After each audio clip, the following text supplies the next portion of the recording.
Exercise 3.1 का sum number 5 half the perimeter of a rectangular garden. Rectangular garden जो है उसका half the perimeter whose length is 4 metre, जिसकी length जो है ना 4 मीटर मोर है, 4 मीटर मोर है इसकी चौड़ाई से। तो कितना है 36 मीटर है। Find the dimensions of the garden, dimensions पता करना है गार्डन का। ठीक है, तो सबसे पहले हम बनाना है, एक शेप बनानी है रेक्टेंगुलर की। ठीक है, उसमें हमें देखिए एक्स और ये वाई मिल गया, यानी कि लेंथ मिल गई और विथ मिल गई। तो हम यहाँ पे इसका अब पता तो है नहीं कितना है क्या है। ठीक है, तो इसको एक्स और वाई मान के चलेंगे। तो यहाँ पे हमने जो विथ है वो हमने वाई कर दी है और लेंथ जो है वो एक्स कर दी है। ठीक है, तो इसको देखिए इस तरह से लिखना है हमने। ठीक है, मान लो लेंथ जो है एक्स मीटर है और इसकी जो चौड़ाई है वो वाई मीटर है। ठीक है, फिर हमने यहाँ पे साइड पे थोड़ा दिखाना है टीचर को कि पैरामीटर जो होता है, पैरामीटर का जो फार्मूला होता है वह 2l+b होता है, यानी कि लेंथ प्लस ब्रेथ होता है। और अगर उसका हाफ कर देंगे, हाफ मतलब आधा कर देंगे, हाफ ऑफ पैरामीटर, तो सेम ये फार्मूला यहाँ रहेगा और उसका आधा हम यहाँ पे कर देंगे, 2 कर देंगे। ठीक है, उसके बाद हमने इसकी इक्वेशन बनानी है। देखिए इक्वेशन बनानी है एक्स प्लस वाई जो है 36 है, यानी कि दोनों को मिलाकर जो है क्या है 36 है, ये फर्स्ट बन गई। और 4 मोर है, 4 मोर जब डिफरेंस बता दिया ज़्यादा का तो क्या है माइनस हम यहाँ पे लगाएंगे, यानी कि एक्स माइनस वाई, एक्स जो है मोर है किससे वाई से, तो यहाँ पे 4 लगा देंगे। इक्वेशन नंबर 2 हो जाएगा। तो यहाँ पे इस तरह से लिखेंगे इसको, from equation number 1, from equation number 2। तो इक्वेशन नंबर 1 का हमने यहाँ पे लिख दिया है, 2 का हमने इस तरह से लिख दिया और ये टेबल हमने बना दी है। टेबल मैंने आपको सिखाया ना किस तरह से बनाना है, एक्स और वाई लिखना है। तो यहाँ पे जीरो लगानी है, यहाँ पे जीरो लगानी है, यहाँ पे पहले फिल कर देना है। इसी तरह से यहाँ पे एक्स वाई लिखना है, जीरो जीरो हमने पहले लगा देनी है। तो एक्स क्या है, ये देखिए एक्स का जो फर्स्ट इक्वेशन का है वो है 36 लिख दिया यहाँ पे, और वाई क्या है वो भी 36 है। अब देखो कैसे कैसे, देखो ये एक्स है। ठीक है, यहाँ पे इसको हाइड कर दो तो एक्स की क्या वैल्यू नजर आ रही है 36 आ रही है।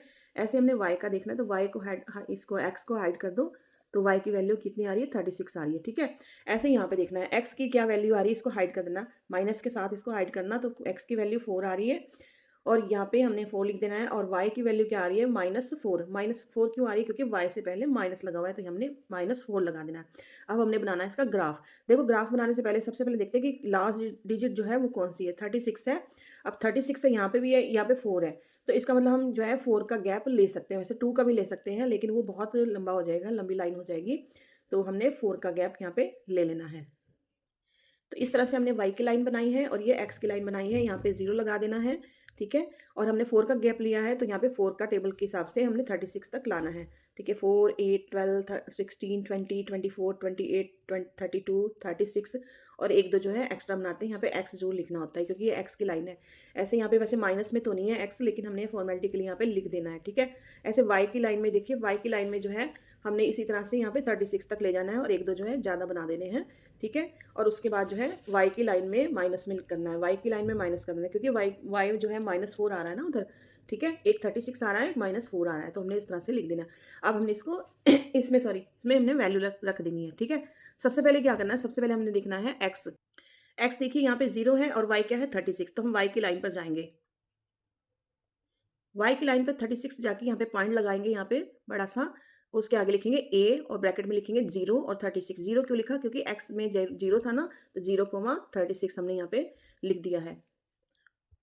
तो फिर से हम x की तरफ जाएंगे, यहाँ पे तो 0 हो गया था, अब यह क्या है 36 है, तो x की लाइन पर 36 देखेंगे।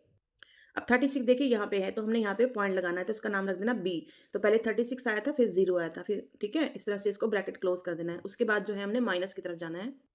अब ये देखिए x जो है 0 है, यहाँ पे x जो है 0 है और y क्या है -4 है, तो y की लाइन में -4 हम पॉइंट करेंगे। तो y की जो लाइन है उस पर -4 को हमने पॉइंट किया और इसका नाम रख दिया c और ब्रैकेट में कर दिया 0 -4। 0 हमने क्यों किया, क्योंकि पहले हमने x देखा था ना वो 0 थी। ठीक है, तो 0 -4 हमने कर दिया। अब हम ये वाला ढूंढेंगे, x की लाइन में 4 है ना, x की लाइन में 4 देखो मैं बताती हूँ। ये x है, पहले 0 आया था, अब आ गया 4, तो x की लाइन में 4 हम देखेंगे इसको।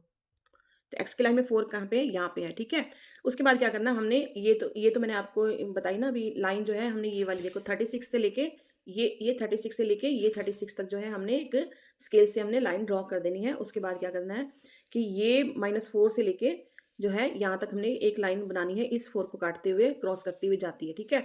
अब जहाँ पे क्रॉस करती है ना, या देखो यहाँ पे कटिंग हो रही है, यहाँ पे क्रॉस इधर से भी आ रही है, इधर से भी आ रही है, तो इसका इसका नाम रख देते हैं ई। तो ई में हम ब्रैकेट करेंगे, तो सबसे पहले हमने एक्स की तरफ देख, जब ये वाली बात आ जाती है हमने एक्स की तरफ देखना होता है। तो एक्स जो है इसमें 16 पे ये लाइन मैच हो रही है, ठीक है। तो यहाँ पे लिखेंगे 16 और कोमा लगा के, अब ये कहाँ पे जा रही है, अब ये वाई की तरफ देखेंगे, ये जा रही है 20 पर, तो यहाँ लिखेंगे 20, ठीक है। तो इस तरह से हमारा ये ग्राफ बन जाएगा। Okay, thank you so much for watching my video. मिलते हैं नेक्स्ट वीडियो में। Bye bye.